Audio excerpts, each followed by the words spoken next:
चलिए अब बात कर लेते हैं धर्म ग्रंथ और पुराणों की। हमारे शास्त्रों में अन्न से जुड़ी कौन सी खास बातें हैं, आइए जानते हैं, पंडित जी से बताएं। देखिए, अब मैं आपको बताता हूं कि धर्म ग्रंथ और पुराणों में अन्न से जुड़ी क्या बातें कही गई हैं, जिन पर गौर करना हमारे लिए बहुत जरूरी है। गीता में कहा गया है कि उत्तम मनुष्य को बासी, दूषित और मन को विचलित करने वाला आहार से बचना चाहिए। यातयाम गतरसम पूति परियुष्टम च यत उच्छिष्टम चामेध्यम भोजन तामसः प्रिय। केश माने बाल, कीड़ों से युक्त जिस अन्न को दूषित भावना के साथ बनाया गया हो। अगर आपके भोजन में बाल निकलता है ना, ये बहुत बड़े दुर्भाग्य का लक्षण है, आपके लिए भी और उस किचन में भोजन बनाने वाले के लिए भी। पूर्व पुराण में तो साफ कहा गया है कि जिस भोजन को कुत्ते ने सूंघ लिया हो, जो भोजन दोबारा पकाया गया हो, उसे नहीं खाना चाहिए। जो भोजन अनादर पूर्वक आपको परोसा जाए, जो भोजन बासी हो, उसको भी ग्रहण नहीं करना चाहिए। मनुस्मृति में कहा गया है कि क्रोध करने वाले या रोगी के अन्न से दूषित भोजन को नहीं खाना चाहिए। महाभारत के अनुशासन पर्व में 143 का 17वां मंत्र है कि बाएं हाथ से लाया गया और परोसा गया अन्न आपको नहीं खाना चाहिए। बाएं हाथ से सिर्फ शत्रु को चीजें दी जाती हैं। बासी चावल नहीं खाना चाहिए।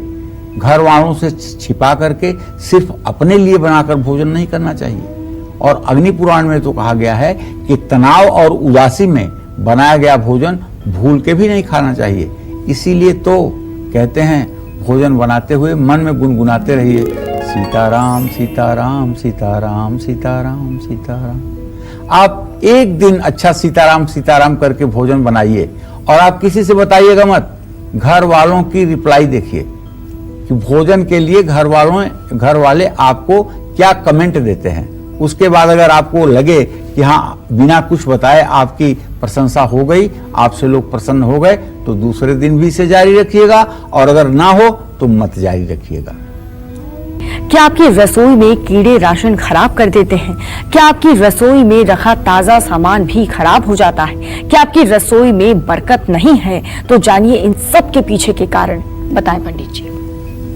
देखिए, ये भी एक प्रकार की किस्मत की बात है।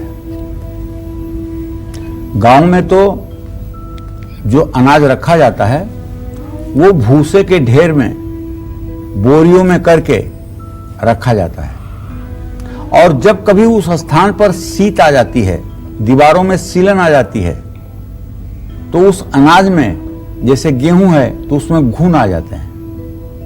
ये एक प्रकार का दुर्भाग्य है।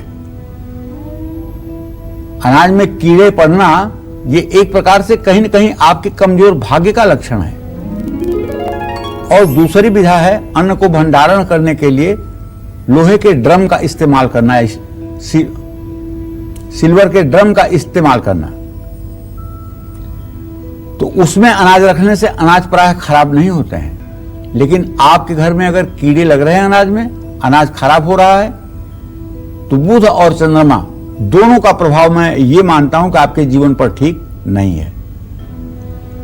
इससे आपके बच्चों की सेहत पर बुरा असर पड़ेगा। घर की महिलाएं हमेशा बीमार रहेंगी। जब सूर्य की दशा आपके लिए ठीक ना हो, तो रसोई में रखा सामान ताजा होने के बाद भी खराब हो जाता है।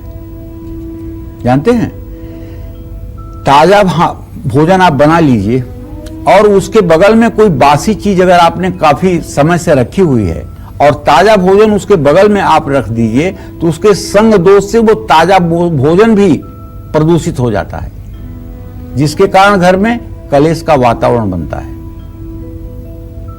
रसोई में टूट फूट अगर ज्यादा हो रही है, कभी कोई टाइल्स टूट रही है, कभी कोई प्लेटफॉर्म खराब हो रहा है, कभी बर्तन रखने का रैक टूट रहा है, ये सब अगर हो रहा है, तो आप जानिए मंगल और शनि कहीं न कहीं से आपके लिए अशुभ स्थिति पैदा कर रहे हैं।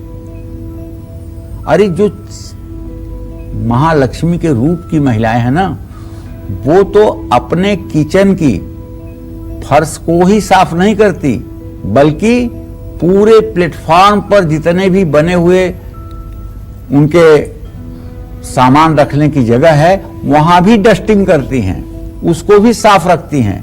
और अगर किसी जगह उनका नमक मसाला रखा हुआ है तो उसे भी कपड़े से बार बार पोंछ करके उसे भी चमका के रखती हैं। ये साक्षात लक्ष्मी के लक्षण हैं।